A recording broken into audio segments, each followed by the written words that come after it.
আমার সামনে থাকা যে রাইস কুকারটা দেখতে পাচ্ছেন, এটা হচ্ছে 1.8 লিটার রাইস কুকার, ভীষণ কোম্পানি। তো এটা সমস্যা হচ্ছে যে আমরা লাইনটা যখন কারেন্টে দিচ্ছি তখন কিন্তু আসলে কোনোভাবেই এই লাইনটা সরাসরি আমাদের এই রাইস কুকার পর্যন্ত হলুদ বাতি বা লাল বাতি কোনোটাই জ্বলছে না।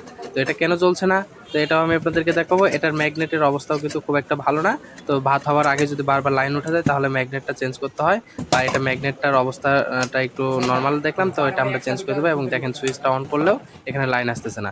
সর্বপ্রথম আমাদেরকে এটা সারতে হলে বা এটা সার্ভিসিং করতে হলে পাওয়ার কানেকশনটা খুলে নিতে হবে। তো পাওয়ার কানেকশনটা খোলার পরে আমরা এই রাইস কুকারটা উল্টো করার পরে ভিতরে থাকা যে দুইটা নাট আছে, এই নাট দুইটা আমরা খুলে নিচ্ছি। এবং খুলে নিতে দেখবো যে এটার মধ্যে কোন কোন সমস্যা রয়েছে, এটা আমি আপনাদের সাথে শেয়ার করব। তো এই যে দেখতে পাচ্ছেন যে ম্যাগনেটের কথা বলছিলাম, তো ম্যাগনেটটা কিন্তু একদম পুরোটাই জং ধরে গেছে, যা ভাত হওয়ার আগে বারবার সুইচটা উঠে যাবে। তাই আমরা এটা নতুন অবস্থায় পুরোনোটা চেঞ্জ করে দেবো। তো এখানে দেখেন বেশ কিছু কানেকশন রয়েছে। কানেকশন কিন্তু এখানে পোস্ট সুইচ ব্যবহার করা হয়েছে বা মাইক্রো সুইচ। এই মাইক্রো সুইচের যেই এক পাশে প্রান্ত আছে, এই প্রান্ত কিন্তু একদম জয়েন্টের গোড়া থেকে কিন্তু ছিঁড়ে গেছে বা এটা পুড়ে একদম খুলে গেছে। তো এটা দেখেন একদমই নরম হয়ে গেছে। তো আমরা এটা কিন্তু আবার নতুনভাবে কিন্তু জয়েন্ট করব। তো জয়েন্ট করার জন্য আমাদের মাইক্রো সুইচটাকে খুলে নিতে হবে। তো মাইক্রো সুইচটাকে আমরা খুলে নিচ্ছি একটা স্ক্রুড্রাইভার দিয়ে। তো মাইক্রো এই কালো সুইচটাকে আমরা খুলে নেওয়ার কারণটা হচ্ছে যে এটার একটি টার্মিনাল পুড়ে একদম নষ্ট হয়ে গেছে। তো মাইক্রো সুইচটা আমাদেরকে আবার নতুন লাগাইতে হবে, এবং এটার সাথে থাকা যে কেবলসগুলো পুড়ে গেছে এই কেবলসগুলো আমরা পরিবর্তন করে দেবো। তো মাইক্রো সুইচ নিয়েছি এখানে সেম কোয়ালিটির একটি মাইক্রো সুইচ। তো মাইক্রো সুইচটা আমরা এখানে লাগাই দিব। তো লাগাই দেওয়ার জন্য আমাদের যে পূর্বে যে কেবলসগুলো পুড়ে গেছে এই কেবলসগুলো যেহেতু ফায়ার প্রুফ, তো আমরা এটা কিন্তু আবার সুন্দরভাবে এটার ভিতরে থাকে যেই গেজ বা এটার ভিতরে যে কেবলস রয়েছে এটা কিন্তু আমরা ছিলে নেব। ছিলে নেওয়ার পরে এটা সরাসরি এটার ভিতরে থাকা যে ময়লাগুলো আছে পরিষ্কার করে নিয়ে আমরা এটার সাথে লাক্স লাগাবো।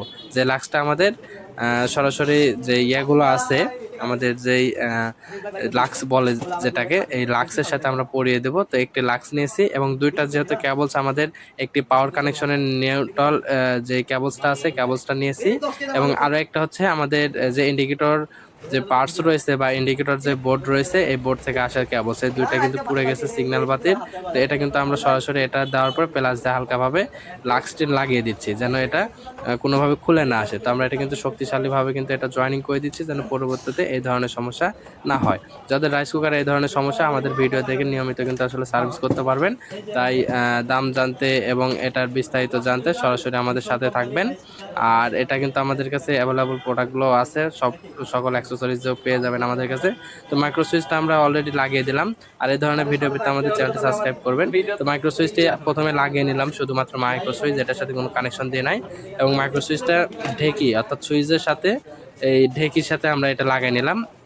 নেওয়ার পর পূর্বে যেভাবে কানেকশনটা ছিল, এটা যেহেতু তিনটা টার্মিনাল রয়েছে, একদম নিচের টার্মিনাল এবং একদম উপরের টার্মিনাল, এই দুইটা আমরা ইউজ করবো। মাঝখানেরটা অফ থাকবে বা এটা আমরা বাদ দিয়ে নেব। তো এখানে কিন্তু আমরা কানেকশন দুইটাই দিয়ে নিয়েছি। এখন কানেকশন দেওয়ার পরে এখানে দেখতে পাচ্ছেন খুব সুন্দরভাবে আমরা টাইট করে দিচ্ছি যেন এটা লুজ কালেকশন না থাকে। কারণ এর আগে হয়তো বা লুজ কালেকশন বা ওভার ভোল্টেজে এটা ওভার হিটিংয়ে নষ্ট হয়ে গেছে, এরকমটা হতে পারে। তো যাই হোক আমাদের এটা যেই পুড়ে যাওয়া যে অংশটা বা মাইক্রো সুইচ এটা আমরা চেঞ্জ করেছি, যেহেতু লাইনটাই পাচ্ছে না শুরু থেকে। তো এই লাইনটার সমস্যা আমরা প্রথমেই ধরতে পেরেছি, যেহেতু লাল বাতি হলুদ বাতি কোনোটাই জ্বলছে না, তার মানে আমাদের এই ফিউজটা সমস্যা।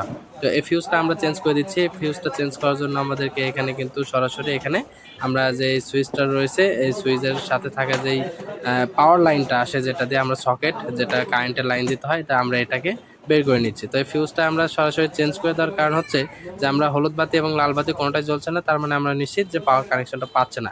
যদিও আমি এটার দেখতে পারতেছি যে এটার সঠিকভাবে কিন্তু এটা যে পাওয়ার কটটা ভালো আছে। তো যাই হোক আমরা পরিবর্তে একটা ফিউজ নিয়ে নিলাম, 20 এমপিয়ারের একটি ফিউজ। 20 এমপিয়ার ফিউজ এবং টিউব সিস্টেমভাবে আমরা লাগিয়ে দিচ্ছি। আপনারা যখন কাজ করবেন অবশ্যই এটা টিউব ব্যবহার করবেন, প্রত্যেকটা স্থানে কিন্তু টিউব ব্যবহার করা উচিত, তা না হলে রাইস কুকারটি বডি হয়ে যেতে পারে। আর অবশ্যই কাজ করার জন্য সতর্কতাভাবে কাজ করবেন।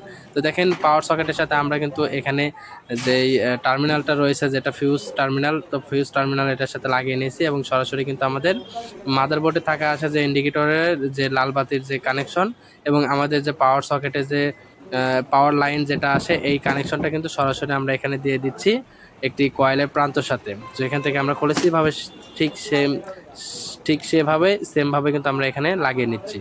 তো যাই হোক, আমাদের পাওয়ার সকেটটা আমরা সরাসরি বডির সাথে আটকাই দিচ্ছি। বিভিন্ন ধরনের রাইস কুকার বিভিন্ন ধরনের ভাবে খুলতে হয় বা সার্ভিসিং করতে হয়। অবশ্যই আমরা এটা নিয়ম অনুযায়ী সার্ভিসিং করব। তো দেখেন, আমরা যেহেতু পাওয়ার সকেটটা খুলে নিয়েছিলাম, তো পাওয়ার সকেটটা সাজিয়ে দিলাম এবং আমাদের যে কেবলস রয়েছে, ফিউজ বা ফিউজ কেবল সাইডটার যেটা রয়েছে, আমরা আগের পূর্বের মতোই এটা সিস্টেমভাবে লাগিয়ে দিলাম। তো লাগিয়ে দেওয়ার পরে আমাদের এখানে কানেকশনটা সঠিকভাবে আছে কিনা এটা পরীক্ষা করে নিচ্ছি। তো পরীক্ষা করার জন্য আমাদেরকে পাওয়ার কর্ড নিতে হবে। পাওয়ার কর্ডটা দিয়ে তারপরে আমরা এটা চেক করে আপনাদেরকে দেখাচ্ছি যে পাওয়ার কর্ডটা লাইন দিতে আমাদের যদি ভালো থাকে লাইনটা, ফিউজটা, এই যে দেখেন সুইচ অন করতে হলুদ বাতি জ্বলতেছে। যেহেতু আমরা সিরিজে চেক করতেছি তাই বড় বাতিটাও চলতেছে, লালটা এখন জ্বলতেছে না। আমরা যদি সরাসরি লাইনটা দিই তাহলে কিন্তু লাল বাতি এবং হলুদ বাতি দুইটা জ্বলবে। আমাদের পূর্বের যে সমস্যাটা ছিল এটা একদমই সমাধান হয়ে গেছে।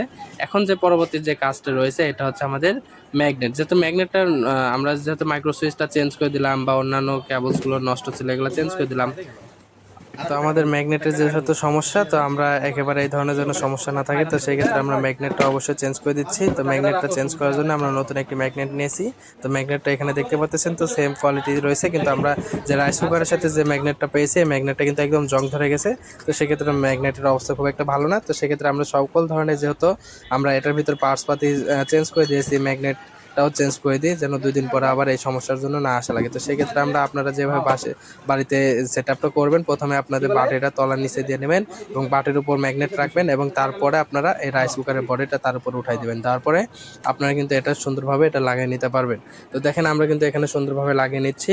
তা আপনারা দেখেন যে এটা আমরা সুন্দরভাবে আগে প্রথমে ম্যাগনেটটা বসিয়ে নিচ্ছি যেন সুইচের সাথে না বা ঢেকির সাথে যেন এটা ম্যাগনেটটা না বাঁধে। তো সেক্ষেত্রে আমরা কিন্তু এখন যে কাজটি করব, যে ম্যাগনেটের থাকা যে আশেপাশে যেই দুইটা টার্মিনাল রয়েছে, মানে দুই সাইডে টার্মিনাল থাকবে দুইটাই এবং এটা কমন থাকবে এবং এটাতে কিন্তু আসলে কয়েলের উপরে হালকা করে ভাঁজ করে উঠাই দিতে হবে বা আলগা করে উঠাই দিতে হবে যেন এই ম্যাগনেটটি পরবর্তীতে দেখা যাচ্ছে নড়াচড়া না করে। যদি নড়াচড়া করে তাহলে কিন্তু এটা সঠিকভাবে ভাঁজ হয়ে যাওয়ার পরেও লাইনটা বন্ধ হবে না। তাই এটা লাগানো হয়ে গেছে। লাগানো হওয়ার পরে উপরে যে নবটা আছে যেন এটা সুইচ অন করলে খুলে না আসে। তো সেক্ষেত্রে এটার ভিতরে থাকে যে ময়লাটা বের করে নেওয়ার পরে এটা আলগা করে প্লাসের মাথা দিয়ে চাপ দিয়ে সোজা করে দিলাম। আর এবং এর আশেপাশে থাকে যে কাগজটা, এটা সতর্কতারভাবে দেখে নিলাম যে এটা কোনো সমস্যা আছে কিনা। তো আমরা এটা সেফটিভাবে কাজ করার পরে এটা আউটপুট লাইনটা সঠিক আছে নাকি এটা চেক দিব। তো আমাদের বোর্ডের মতো কিন্তু পিছনে যে ঢাকনাটা আছে, ঢাকনাটা এটার সাথে লাগিয়ে নিচ্ছি। ঢাকনাটা লাগানোর পর দুইটা নাট আমরা সঠিকভাবে লাগিয়ে দিচ্ছি। যে দুইটা নাট আমাদের লাগানো হয়ে গেছে। এখন আমরা চেক দিব যে এখানে লাইন পাচ্ছে কিনা। যদি আমাদের লাইন পাচ্ছিল না এবং এটা কি ধরনের পাচ্ছিল না, তা আমরা এটা বুঝতে পারছি একদম ফিউজ এবং এটা কিন্তু সকেট দুইটারই সমস্যা ছিল। এখানে কিন্তু আমাদের যেহেতু ম্যাগনেটটার সমস্যা ছিল না, তারপরে সমস্যা মনে হলো, তাই আমরা নতুনভাবে চেক করে নতুনভাবে দিলাম। দেখেন এখন লাল এবং হলুদ বাতি দুইটা জ্বলতেছে। আপনাদের রাইস কুকারে যাদের এই ধরনের সমস্যা বা অন্যান্য সমস্যা, বিভিন্ন ধরনের সমস্যা হয়, ভাত হওয়ার আগে লাইন উঠে যায়, ভাত হয় না, লাইন পায় না, হলুদ বাতি লাল বাতি কোনোটাই জ্বলে না, তো এই ধরনের সমস্যা পেতে সম্পূর্ণ সার্ভিস পেতে আমাদের চ্যানেলটি সাবস্ক্রাইব করুন।